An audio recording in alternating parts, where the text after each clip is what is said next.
सकाळी सकाळी रामाशेठला good morning बोललो आणि घेतला दुधाचा काटा. आधी दूध मोजलं, मग गाडी काढली आणि थेट पोहोचलो आपल्या लॅबमध्ये गेलो तर बापरे, साफसफाईचा तर ढिगच पडला होता. मग काय, हातात कापड घेतला आणि सगळ्या मशीन टेबल एकदम चकाचक करून टाकली.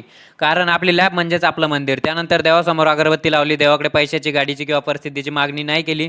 फक्त एवढंच म्हटलं, देवा माझ्या माणसांना कायम सुखी ठेव आणि निरोगी ठेव. पूजा झाली आणि सुरू झाला आजचा खरा गेम. सर्वात आधी आपलं CBCचं सॅम्पल आलं.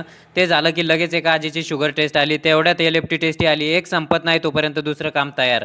लोक म्हणतात, भाऊ फिरायला कुठे जातात? अरे बाबा, आमचं फिरणं म्हणजेच फ्रीजपासून मशीनपर्यंत आणि मशीनपासून रिपोर्टपर्यंत. पण खरं सांगतो, एखाद्याचा रिपोर्ट वेळेत देऊन त्याच्या चेहऱ्यावरचं समाधान पाहिलं ना, की सगळी मेहनत वसूल होते. तुम्हाला माहीतच आहे, मी ह्युमनची लॅब सांभाळतो आणि आपले गाडेकर सर व्हेटरनरी लॅब सांभाळतात. आजचं सगळं काम पूर्ण केलं आणि आता निघालो घरी. व्हिडिओ आवडला असेल तर यूट्यूबवर असाल तर सबस्क्राईब करून बेल आयकॉन दाबा.